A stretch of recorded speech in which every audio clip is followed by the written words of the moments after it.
Hello बच्चों, मैं रेनू। आज हम करेंगे अलंकार के दूसरे भेद अर्थ अलंकार के भेद। शब्द अलंकार के भेद हम कर चुके हैं, अर्थ अलंकार के भेद देखेंगे। सबसे पहले मैं आपको बता दूं अर्थ अलंकार क्या होते हैं। जहां काव्य में जहां शब्दों के अर्थ के कारण, शब्दों का जो प्रयोग किया गया उनके जो अर्थ निकल रहे हैं उनके कारण काव्य की सुंदरता बढ़ाई जाती है, वो होते हैं हमारे अर्थ अलंकार। अब हम देखेंगे अर्थ अलंकार के भेद। अर्थ अलंकार के मुख्यतः 5 भेद हैं। सबसे पहला भेद है उपमा अलंकार। उपमा शब्द का अर्थ मैं आपको बताऊं याद रखने के लिए, तो आपको इतना याद रखना है, उपमा का अर्थ है तुलना करना, कंपैरिजन करना।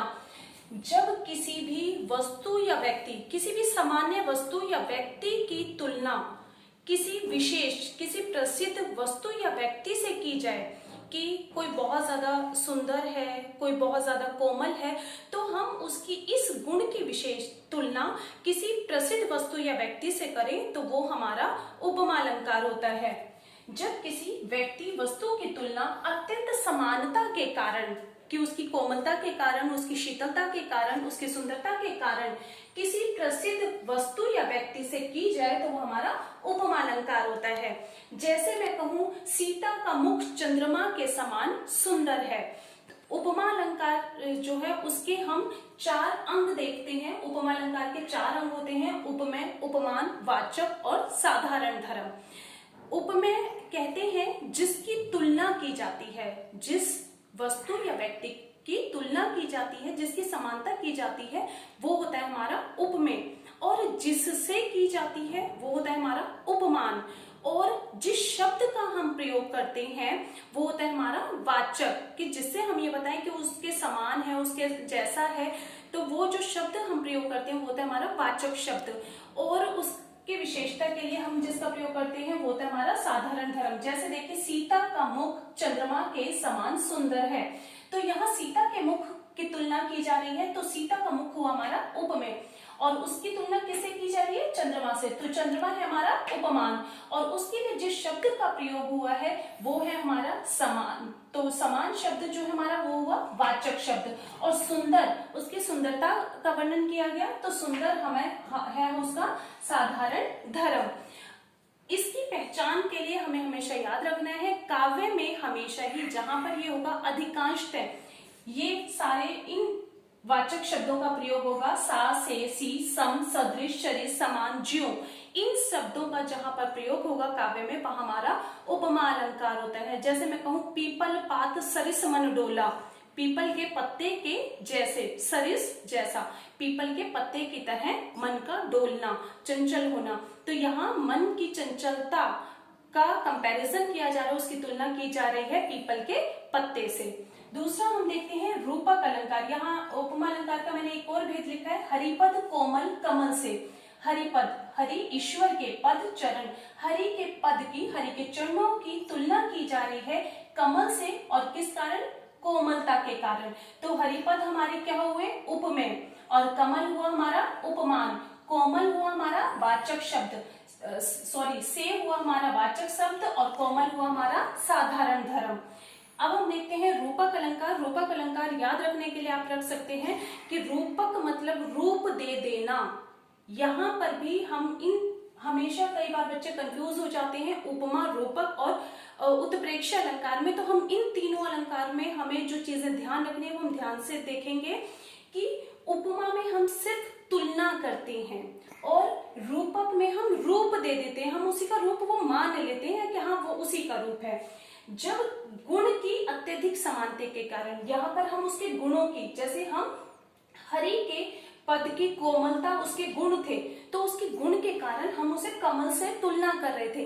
पर अगर हम उसकी तुलना ना करके जब गुण की अत्यधिक समानता के कारण, उनके बहुत ज्यादा वो गुण हो, तो उसके कारण उपमेय में उपमान का, कि जो उपमेय है जिसकी तुलना की जा रही है और जिससे तुलना की जा रही है उसी का रूप दे दिया जाता है, उसमें अभेद आरोप स्थापित कर दिया जाता है, उसी का रूप दे दिया जाता है, तो होता है हमारा रूपक अलंकार। इसमें वाचक शब्दों का, वाचक शब्द आपको मैं बता चुकी हूँ क्या होते हैं हमारे, जो ये सारे शब्द होते हैं वो हमारे वाचक शब्द होते हैं। जैसे सा, से, सी, सम, सदृश, ज्यों, ये हमारे वाचक शब्द हैं। जैसे अब यहाँ देखिए एक एग्जाम्पल से हम देखते हैं, माया दीपक नर पतंग भ्रमी भ्रमी इवे पड़ंत।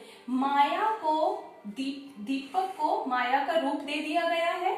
दीपक जो है वो माया का रूप देना, नर को पतंग का रूप दे देना, इंसान को पतंगे के समान मान लिया गया, माया को दीपक के समान मान लिया गया है। अब यहाँ माना नहीं गया और ना उसका कंपैरिजन हुआ, यहाँ क्या किया गया, माया को दीपक का रूप दे दिया गया है कि माया क्या है, दीपक है, जलता हुआ दीपक, और इंसान क्या है, उस पतंगे के समान जो उसमें बार बार घूमकर उसमें पड़ जाते हैं, गिर जाते हैं।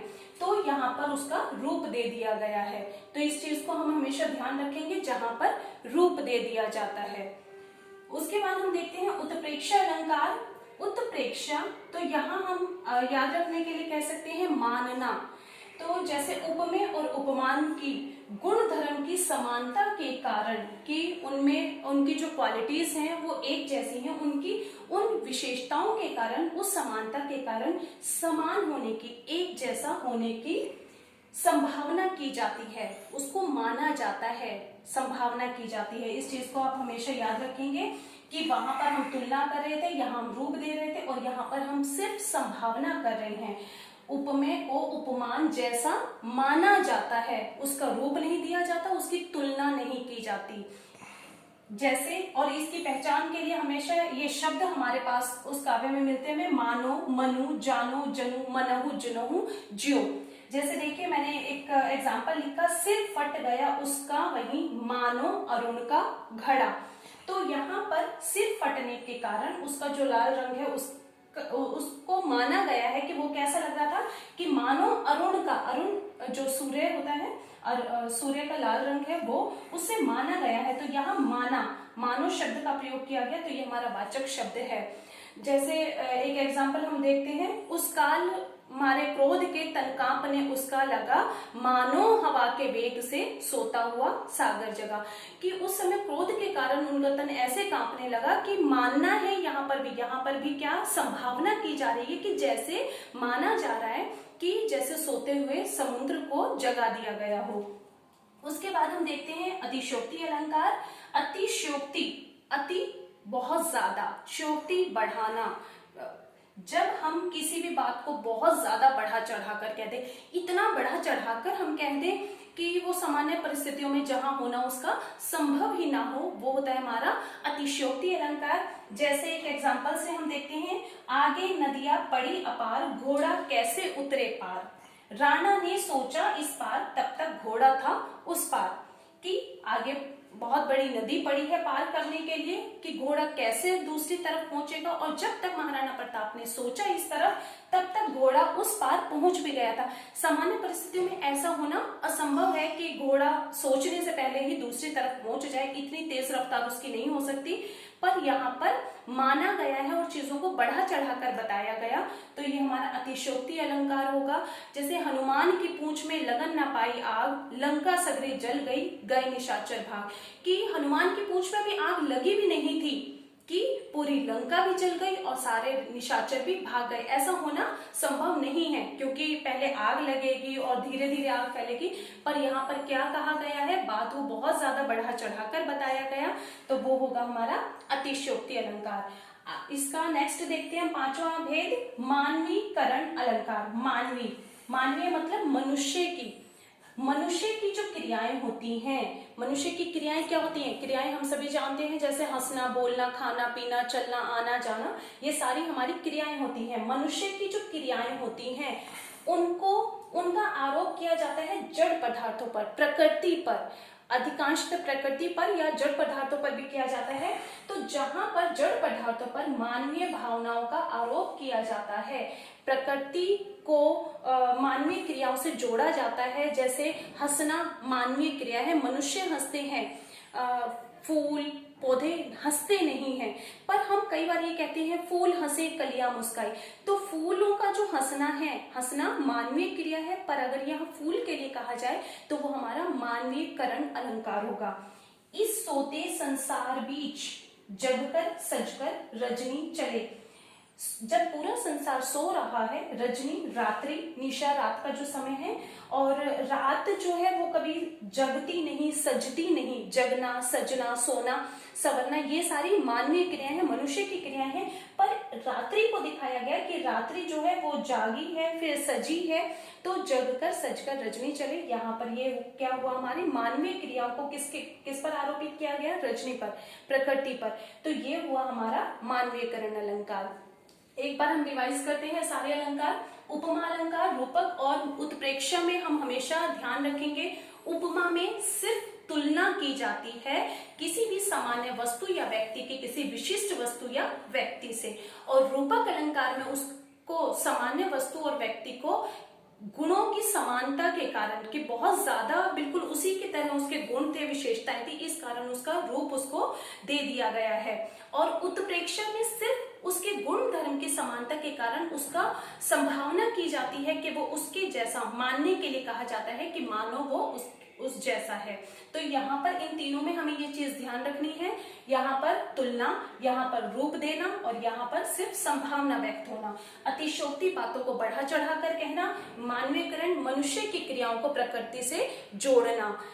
आप सभी को ये समझ में आ गया होगा बेटा। धन्यवाद।